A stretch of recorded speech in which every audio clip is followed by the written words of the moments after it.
kan biraan qabu jaalalleen koo suma kiiloon kiyya kunoo yaada keetiin dhuma ati kudhaama kootiin murma kootan si hidha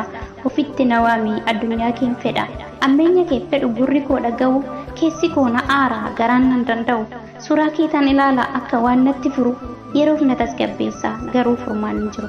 sammuun koo na gaafata jechoonni tarree galee akkamittan callisaa keessa koosituu dhaale nagaatti naan jettee. Eessa jirta jigaa koo sagalee keetan yaade kan koo garaan na didee kan kee garaan jabaate asan jira naan jedhi kaa ansuman barbaada waa'ee koo dagadheen waa'ee keetan yaada sagaleen kee dhokatee ansiifan dhiphadha ijaan si arguuf hawween namaa si yaafadha sagalee koo dhageessaa sin waa malallabee siif jira naan jedhi an boqonnaa dhabe nyaata na jibbisiisee yaada natti guddisa malli koo maalinni mee nan dhabe furmaatasa sin waama har'allee nan baddu afaanii na dagatte jedheetis sin daganne ani achi taa'een iyya maqaa keessi waame keessaa ba'uuf yaalus dideen natti cime suuraa keen ilaala halkanis gadi ciisee waa'ee keetan yaada nyaataaf dhugaatii dhiise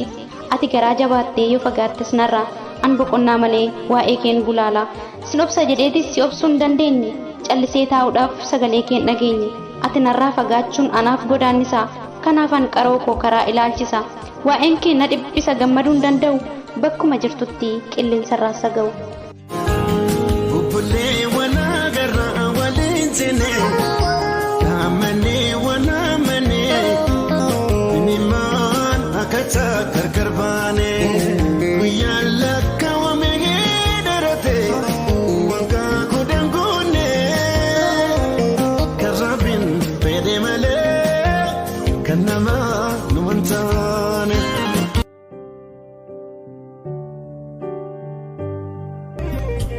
Osoon si mararfadhu akka namseef akka lubbuu gaarummaa kee malee sitti yaanne cubbuu maaltu si imalchiise faana kee fageessee osoon si jaaladhu natti si ammeessee gaafa anan barre na jaalatteef turte gaafa ana bartumaaf narraa baqatte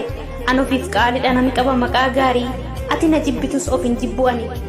ani kiyya jedhee osoon si hin dhaadadhu utubaa jiruu koo osoon si abdadhu osoon gaarii siif yaaduu ati jibba naaf kuufte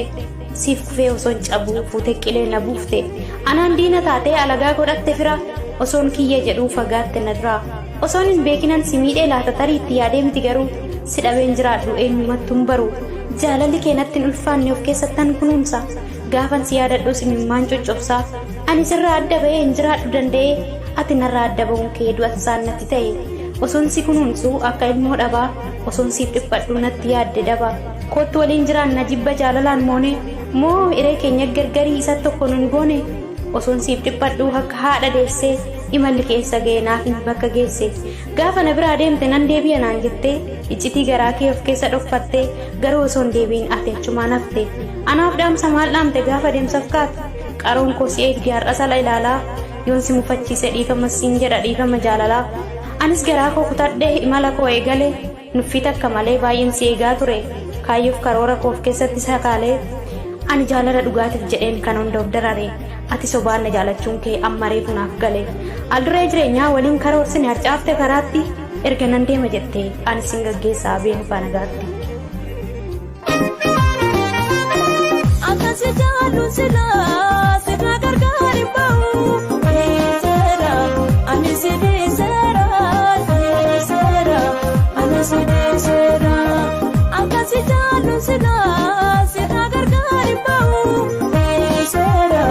ani si deesseera deesseera ani si deesseera rakkootti namaa kennu kasi nalee naasa'u.